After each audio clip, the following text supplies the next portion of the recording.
जय भीम। नमो बुद्धाय। आप देख रहे हैं विश्व गुरु भारत और आज हम करने जा रहे हैं एक बेहद ज़रूरी और चौंकाने वाला खुलासा। तथाकथित हिंदू धर्म में जिन्हें आप महादेव या शंकर भगवान के नाम से जानते हैं, उनकी कई कथाएं असल में बौद्ध धर्म से चुराई गई कहानियों का रूपांतरण हैं। जी हाँ साथियों, असल में बौद्ध धर्म में एक महान योद्धा और रक्षक का जिक्र आता है, वज्रपाणि, बुद्ध के महान रक्षक जिनके हाथ में था वज्र और जिनका शरीर था गहरे नीले रंग का। वह जान और बुराई का नाश करने वाले थे। अब जरा गौर कीजिए, कथित हिंदू धर्म में शंकर भगवान का नीलकंठ रूप क्यों प्रचलित हुआ। कहानी ये गढ़ी गई कि समुद्र मंथन में निकले विष को शंकर भगवान ने पिया और उनका कंठ नीला हो गया।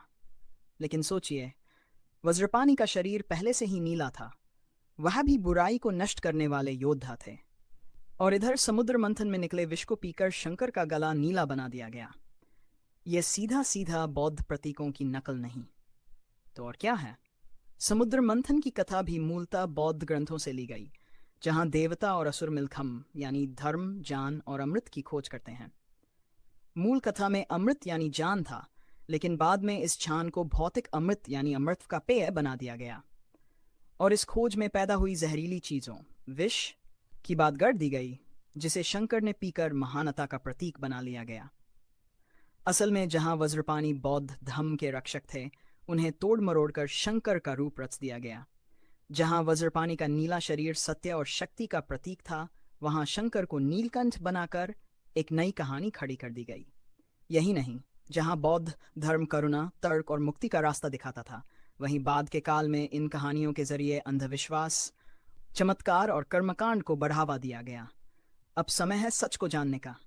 आइए तथ्यों के साथ इस रहस्य को समझते हैं। 1. आकृति और प्रतिमा की समानता।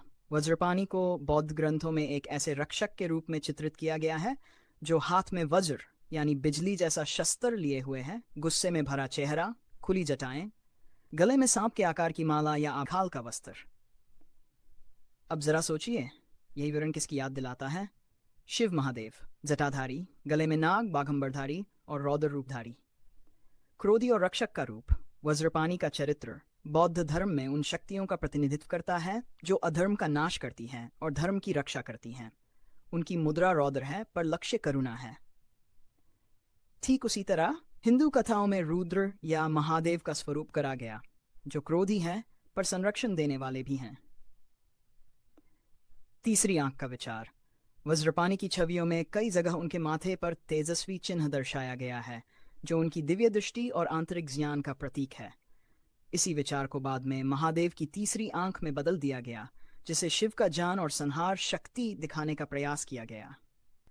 तो दोस्तों, ये केवल संयोग नहीं है, ये गहरी सांस्कृतिक चोरी है, जहां बौद्ध धर्म के महान प्रतीकों को उठाकर अपने नए देवी देवताओं के रूप में डाला गया और मूल इतिहास को मिटाने का प्रयास किया गया।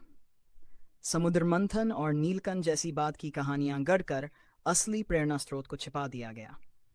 लेकिन आज सच को पहचानने और जगाने का समय है।